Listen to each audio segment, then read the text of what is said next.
사도신경으로 신앙 고백하겠습니다. 나는 전능하신 아버지 하나님 천지의 창조주를 믿습니다. 나는 그의 유일하신 아들 우리 주 예수 그리스도를 믿습니다.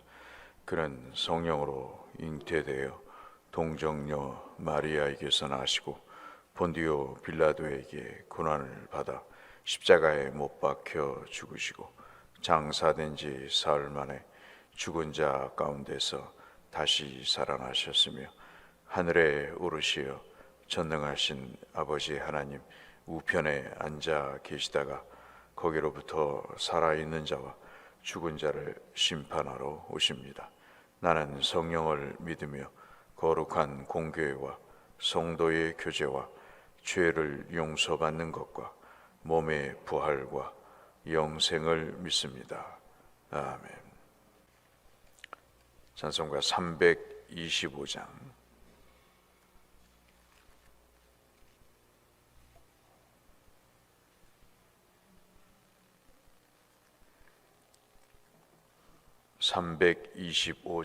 예수가 함께 계시니 예수가 함께 계시니 시험이 오나 겁없네. 기쁨의 근원 되시는 예수를 위해 삽시다. 날마다 주를 섬기며 언제나 주를 기리고 그 사랑 안에 살면서 딴 길로 가지 맙시다. 이 세상 사는 동안에 주 이름 전파하면서 무한한 복락 주시는 예수를 위해 삽시다. 날마다 주를 섬기며 언제나 주를 기리고 그 사랑 안에 살면서 딴 길로 가지 맙시다. 이 세상 친구 없어도 예수는 나의 친구니 불의한 일을 버리고 예수를 위해 삽시다.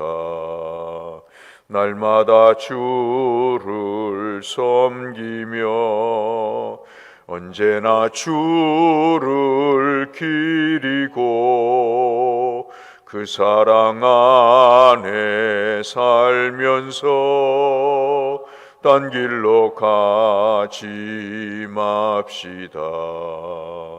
주께서 심판하실 때 잘했다 칭찬하리니 이러한 상급 받도록 예수를 위해 삽시다. 날마다 주를 섬기며 언제나 주를 기리고 그 사랑 안에 살면서 딴 길로 가지 맙시다. 너희를 인도하는 자들에게 순종하고 복종하라. 그들은 너희 영혼을 위하여 경성하기를 자신들이 청산할 자인 것 같이 하느니라. 그들로 하여금 즐거움으로 이것을 하게 하고 근심으로 하게 하지 말라. 그렇지 않으면 너희에게 유익이 없느니라. 우리를 위하여 기도하라. 우리가 모든 일에 선하게 행하려 함으로 우리에게 선한 양심이 있는 줄을 확신하노니 내가 더 속히 너희에게 돌아가기 위하여 너희가 기도하기를 더욱 원하노라. 양들의 큰 목자이신 우리 주 예수를 영원한 언약의 피로 죽은 자 가운데서 이끌어내신 평강의 하나님이 모든 선한 일에 너희를 온전하게 하사 자기의 뜻을 행하게 하시고 그 앞에 즐거운 것을 예수 그리스도로 말미암아 우리 가운데서 이루어지기를 원하노라. 영광이 그에게 세세 무궁토록 있을지어다. 아멘. 22절부터 같이 읽겠습니다. 형제들아, 내가 너희를 권하노니 권면의 말을 용납하라. 내가 간단히 너희에게 썼느니라. 우리 형제 디모데가 놓인 것을 너희가 알라. 그가 속히 오면 내가 그와 함께 가서 너희를 보리라. 너희를 인도하는 자들과 및 모든 성도들에게 문안하라. 이달리아에서 온 자들도 너희에게 문안하느니라. 은혜가 너희 모든 사람에게 있을지어다. 아멘. 히브리서 13장 말씀은 하나님이 기뻐하시는 제사에 대한 내용이고, 이 말씀은 로마서 12장 1절에서 말씀하시는 하나님이 기뻐하시는 영적 예배와 밀접한 관련이 있습니다. 내용의 골자는 바로 삶으로 빚어지는 하나님의 예배를 이야기를 합니다. 주일날 예배를 드리는 예배를 얘기하는 것만이 아니고, 삶에서 하나님께 어떻게 그 삶을 살아내므로 하나님의 영광과 그 은혜를 전파하느냐 하는 것이 내용의 골자가 되겠습니다. 특별히 이 예수를 아주 중요한 본보기로 본보기 아주 중심으로 말씀을 하면서 이 말씀을 하고 있는 것이죠. 특별히 15절 우리가 읽지는 않았지만 잠깐 보면, 우리는 예수로 말미암아 항상 찬송의 제사를 하나님께 드리는 일, 이는 그의 이름을 증언하는 입술의 열매다. 찬송이 즐거워서 흥얼거리는, 우리가 그냥 오가면서 흥얼거리는 찬송이 아니고, 그것은 바로 예수께서 우리에게 주신 은혜를 우리가 그렇게 증언하는 입술의 열매가 된다. 그러면서 16절에 오직 선을 행함과 서로 나눠주기를 잊지 말아야 된다. 하나님은 이 같은 제사를 기뻐하신다. 주일 예배도 안 되는 것은 말도 안 되는 거고, 온전한 주일 성수뿐만 아니라 하나님 앞에 이렇게 사는 것이 우리에게 있어서 중요한, 하나님이 기뻐하시는 제사임을 말씀을 하면서, 오늘 우리가 읽었던 17절의 말씀, 하나님이 기뻐하시는 제사가 또 뭔가 하는 것입니다. 여러분, 제가 대곡교에 와서 여러 가지 일이 있습니다만은 꼭 당부드리고 싶은 것이 뭐냐면, 하나님의 말씀을 받는 일입니다. 그 말씀을 은혜로 받고 그 말씀으로 자신의 믿음을 키워나가는 일입니다. 아주 옛것, 육체적인 것, 그리고 죄된 것을 씻어버리고 말씀으로 내 자신을 자꾸 채워가는 일입니다.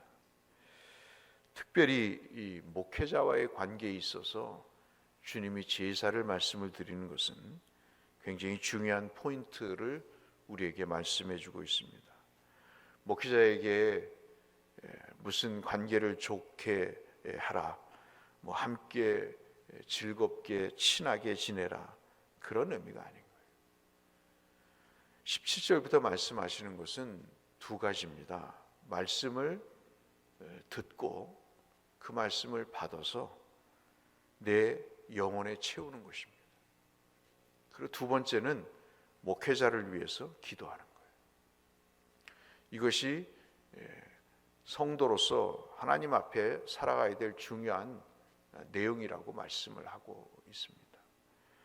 오늘 만약에 이것이 사도 바울의 글이라고 한다면 여러분 한번 생각해 보십시오. 17절 보실까요? 너희를 인도하는 자들에게 순종하고 복종하라. 옛말이 되었죠. 근데 이렇게 해야 된다는 것입니다.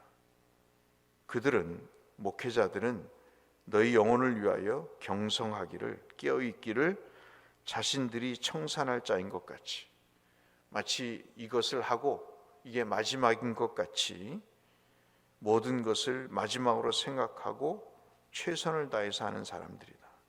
그들로 하여금 즐거움으로 이것을 하게 하고 근심으로 하지 않게 해라 하는 것입니다. 사람의 관계도 그렇죠. 억지로의 관계가 있으면 힘든 거예요.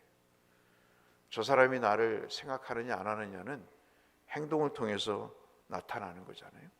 여러분도 관계 속에서 저 사람이 건성으로 대하느냐 아니면 진심으로 대하느냐 하는 것은 분명히 나타나는 그런 현상들의 내용입니다. 자기의 생각과 자기의 뜻이 우선 되는 관계라면 그 관계는 오래될 수가 없는 것이죠. 여러분, 목회자가 가장 정말 행복하게 목회를 할 수 있는 것이 뭘까요? 그것은 즐거움으로 하는 것이다 하는 것입니다. 물론 여기에는 목회자의 자질도 분명히 들어 있습니다. 목회자가 돈을 바라고, 목회자가 향금을 바라고, 목회자가 어떤 유익을 바라고 목회를 하는 것은 부당한 일이겠죠. 그러나 목회자의 스스로 목회의 일이 기뻐서 주의 말씀을 연구하고 묵상하고 그 말씀을 전하는 것이 기쁨이 될 때 그 목회는 행복하고, 그 말씀을 잘 받아서 말씀의 삶을 실천하는 그런 일들이 보일 때, 앞서 말씀드린 대로 정말 그리스도의 은혜를 늘 찬송하며 그 은혜를 입술로 증거하는 찬송이 끊이지 않고 성도들 간에 선을 행하고 나눠주기를 즐거워하는 이 같은 하나님이 기뻐하시는 제사를 드리는 모습을 보면서 공동체는 부흥해 가는 것이죠. 그러면서 18절에 여러분 얘기합니다. 우리를 위하여 기도하라. 우리가 모든 일에 선하게 행하려고 하므로. 목회자도 사람인지라 성도님들의 기도가 필요한 거예요. 저는 참 그런 내용을 어제도 오독오독을 하면서 말씀을 받지만, 살아있는 교회는 중보 기도를 하는 교회입니다. 서로를 위해서 기도하는 거예요. 그래서 내년에 저희가 중보 기도팀을 자발적으로 모집을 합니다. 교회를 위해서, 목회자를 위해서, 연약한 성도를 위해서 기도하는 것. 그것이 굉장히 중요한 것이죠. 침체되어 있던 상황에서 교회를 위해서 기도할 기도의 제목이 주어졌을 때 그 기도의 제목을 가지고 온 성도들이 기도하는 모습, 그것은 살아있다고 하는 분명한 증거가 되는 것이죠. 오늘 이 말씀을 중심으로 드리면서 여러분 기도했으면 좋겠습니다. 하나님의 말씀을 스폰지같이 받고, 그리고 목회자를 위해서 기도하면서 참으로 내 영혼에 하나님이 기뻐하시는 제사를 드리게 해달라고 기도하신다면 오늘 히브리서 13장의 말씀을 우리가 잘 받는 것이라 볼 수 있겠습니다. 비단 여기에는 목회자만이 해당되는 게 아니겠죠. 장로님들도, 구역의 구역장님들도, 또 세우신 지도자들을 위해서도 이렇게 순종하고 복종하고 기도하는 일을 통해서 유기체, 교회라고 하는 살아있는 생명체를 우리가 섬기는 중요한 관계를 유지하는 것이다, 이렇게 볼 수가 있겠습니다. 피가 돌지 않으면 죽잖아요. 교회도 기도와 이런 순종과 섬김이라고 하는, 복종이라고 하는 내용들이 있지 않으면 그것은 이미 동맥경화가 된 상황입니다. 오늘 교회와 내 자신을 생각하시면서 특별히 목회자를 위해서 여러분 기도하시고 그 말씀에 순종함으로 이것이 다 그 사람을 위한 것이 아니라 여러분 17절 마지막 부분에 보시듯이 성도에게 유익이 되는 것이다. 늘 귀가 따갑도록 들으신 내용이죠. 우리 자신의 유익을 위해서라도 그렇게 행하시는 복된 성도님들이 되시기를 주의 이름으로 축원합니다. 거룩하신 하나님 아버지, 하나님이 기뻐하시는 산 제사에 대해서 히브리서 기자를 통해서 하나님께서 우리에게 말씀을 주셨습니다. 목회자는 목회 일을 열심히 하여 성도들에게 좋은 꼴로 먹이고 그것을 아멘으로 받으며 그리고 삶에서 하나님이 기뻐하시는 찬송의 입술의 열매를 맺고 모든 선한 행함을 통해서 특별히 나누어주고 섬기는 것을 통해서 하나님이 기뻐하시는 제사를 드림으로 살아있는 공동체를 이루어가기를 바라는 히브리서 기자의 말씀을 우리가 듣습니다. 로마서 12장 1절의 말씀과 함께 우리의 삶의 중요한 예배의 원리로 삼게 하시고 이 예배를 통해서 우리의 삶에 그리스도의 빛이 증거되는 우리 모두가 되게 하여 주옵소서. 예수님 이름으로 기도 올리옵나이다. 아멘. 하늘에 계신 우리 아버지, 아버지의 이름을 거룩하게 하시며 아버지의 나라가 오게 하시며 아버지의 뜻이 하늘에서와 같이 땅에서도 이루어지게 하소서. 오늘 우리에게 일용할 양식을 주시고 우리가 우리에게 잘못한 사람을 용서하여 준 것 같이 우리 죄를 용서하여 주시고 우리를 시험에 빠지지 않게 하시고 악에서 구하소서. 나라와 권능과 영광이 영원히 아버지의 것입니다. 아멘.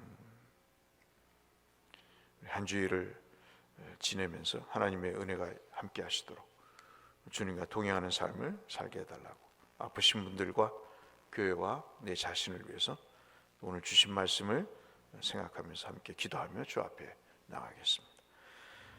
사랑하시는 아버지 하나님 감사합니다. 오늘도 우리에게 말씀과 기도로 하루를 시작하며 또 일주일을 하나님 첫날을 주님 둘째 날을 주님 앞에 드리게 하심을 감사합니다. 아버지 그리스도의 그 행하신 이 일을 따라 자신을 제물로 드리신 그 주님의 길을 따라 하나님 목회자와의 관계 그리고 그 말씀을 받아서 내 삶에 적용하는 그 삶의 관계를 기억하며 그리스도께서 하나님 공동체를 위해 하신 것처럼 우리도 그러한 삶을 살아갈 수 있도록 도우셔서 하나님이 기뻐하시는 주님의 제사를 우리도 드릴 수 있도록 은혜를 더하여 주시옵소서.